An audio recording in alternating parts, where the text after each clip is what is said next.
going on, everyone? This is Raw and Unfiltered with David Elliott, and in today's video, we're going to continue on with our 4-part video series of how to pre-qualify your underwriting in 60 seconds or less. Yes, you heard that correctly. When you are doing a creative offer, whether it's an on-market property or an off-market property, you need to be able to look at the numbers in 60 seconds or less and know, 1, is this an offer that is worth pursuing, especially with my time? Time is valuable in this type of game. Do not spend 10 to 15 minutes on a full underwriting. You need to be able to make a decision in less than a minute. 2, is this a creative offer that the seller is willing to accept? Do not waste your time on presenting a creative offer where the seller is unlikely to even look at your creative offer. And 3, does my creative offer cash flow? Does my creative offer give me a approximation or projections of what I can expect on my return investment? So in today's video, we're going to look at all 3 aspects of doing an underwriting, and we're going to continue on with part 2. And part 2 would be looking at Class B properties for underwriting. If you did not see the first part of this video series, we looked at what a Class C underwriting looks like. So in today's video, we're going to continue on with part 2, and we're going to look at Class B. So let's pull that up. Okay. Here is a Class B property, and very shortly you will see why this is a Class B for underwriting.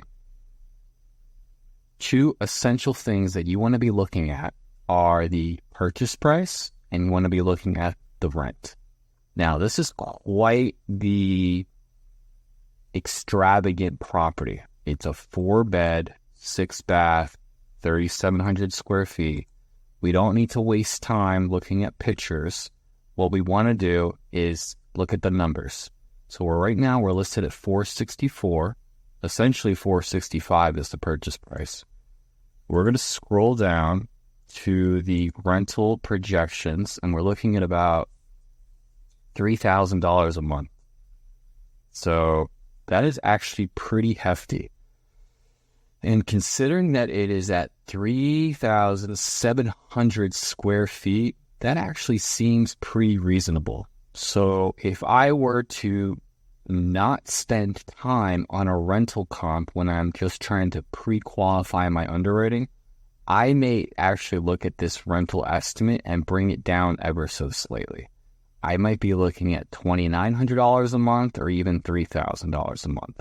And on a property like this, especially with this type of square footage, bed and bath, I'm going to bring this down ever so slightly to $3,000 a month for rent. So we're right now listed at $465, and rent is going to be $3,000. So we're going to plug in these 2 values into the pre-qualifying calculator. So we're listed at $465 is the current ask price. I believe that was correct. Yep. And we're going to put in the rent of $3,000, but we'll get to that a little bit later on. We're going to look at best case scenario that the seller could possibly get. Now, a best case scenario is full asking price, right? I mean, technically they could get over ask price, but not in today's market. In today's market, this being recorded August 30th, 2023, where interest rates are over 7%. It's only a matter of time before interest rates start climbing near or above 8% interest rates. You know, a full ask price is probably going to be a little unlikely in today's market, but it's not impossible. So when looking at your creative offer versus a conventional offer, what I like to do is just look at the best case scenario for the seller. So the best case scenario was going to be $465. Best case scenario in terms of sales fee, if you watched part 1, you would know that the best case scenario would be 3% commission to the listing agent, 0% commission to the buyer agent, 1% towards closing costs. The buyer is going direct to the listing agent as a customer. 4% sales fee. This would be best case scenario. Now, is it likely? I guess that's really going to be dependent on how good your negotiation skills are, but it's definitely not unlikely. It happens all the time. Now we're going to take a look at the encumbrance. So I've got that pulled up already. And the encumbrance is going to be roughly 405 would be the total encumbrance on the property. That is the property address. We can see here that the note and the total liens on the property, we're looking at about 405. So we're going to plug that in. And we're going to look at best case scenario for capital gains. And we're going to plug in 3% towards the agent commission. And boom, you've got one column already filled out. So best case scenario for the seller is 40 grand at closing. Not too shabby. Now we're going to take a look at creative. Now, normally on creative, you're either giving the seller their full ask price of $465, or you give them 10% over ask. We're going to go 10% over ask. We're going to look at best case scenario. Best case scenario, we're looking at about $510 on the purchase price. So we'll come over here. We'll finesse the over ask price. That was a little too much. Let's drop that down.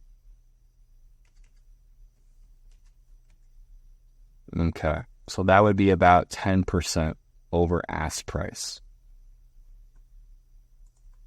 So this is best case scenario. We're going to be looking at best case scenario for creative versus conventional. We're going to give 10% down. That's 50 grand. We're going to give them best case scenario on the creative side in terms of the sales fee. If you watched part 1, you know that closing costs are going to be about 0.7, and agent commission will remain the same at 3%. Now, 2 things to note. For conventional, the agent commission is going to be about $14,000. But because you're going 10% over asking price on creative, now the agent commission has skyrocketed over 15 grand. So this becomes highly valuable when you are presenting this to an agent on market. And if you were to take a screenshot such as this, and you were to add this into your email, you would be, the seller, the agent, everybody would be able to just get an idea of what the numbers are going to look like versus offer number 1 and offer number 2. And we're not that far apart. So this would be a Class B underwriting where the money received at closing on the conventional side would be a little over 40 grand. And on creative, it would be a little over 30 grand. So we're really not that far apart. We're talking about 10 grand difference. Not only are we talking about a $10,000 difference at closing, we're also willing to pay the seller $45,000 over asking price. That is a lot. And if you are a wholesaler, you could start adding your assignment fee. $10,000 is a minimum assignment fee that I see in most wholesalers, for most wholesalers. And we're going to come over here now to the estimated deal projections. So we're going to go back to the rent. We're going to put in $3,000. And boom. Now we really have a solid deal on this one. We're looking at about 10% cash on cash return. And we're looking at over $500 net cash flow. Now, granted, this is going to be an approximation, but the way that this is calculated is that it's looking at the worst case scenario. So even at the worst case scenario for your deal projection, you know that you're going to cash flow, right? You never want to look at an approximation based off of best case scenario. You want to look at the approximation based off of worst case scenario. So under a worst case scenario, this is a solid property to pursue.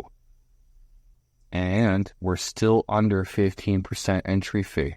So if you are assigning your property, you could essentially bump this up to maybe, let's say, $30,000. Let's see what happens. Okay, we're slightly over 15%. Let's drop it down to 25. Let's drop it down to 20.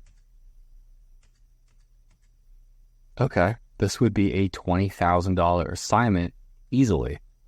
This would be a $20,000 assignment, and you did not do a full underwriting. A full underwriting takes about 10 to 15 minutes. Do not spend time such as that when you haven't even received a yes from the seller. Worst case scenario for expenses, you are going to cash flow. Best case scenario for creative and best case scenario for conventional, you are going to get real close to the money being received at closing by the seller. And they're going to walk away with an additional $45,000 on the back end. So a property such as this, we would give this a letter grade of a B. Big difference from a letter grade C. So this is actually a really good lead to pursue. Now, if you did not want to spend $45,000 over asking price, I don't blame you. I don't think I would either. You know, maybe if they have a conventional offer at $465, I'd maybe drop this down to maybe $495. Heck, let's just bring it down to $500,000. So let's pay $35,000 over ask price. Even at $35,000 over ask price, we're really not that far away from the money being received at closing through a conventional method versus a creative method. And the agent is going to be happy. The agent is going to walk away with $15,000 at closing as opposed to $14,000. They are going to make an additional $1,000 for simply presenting your creative offer to their client.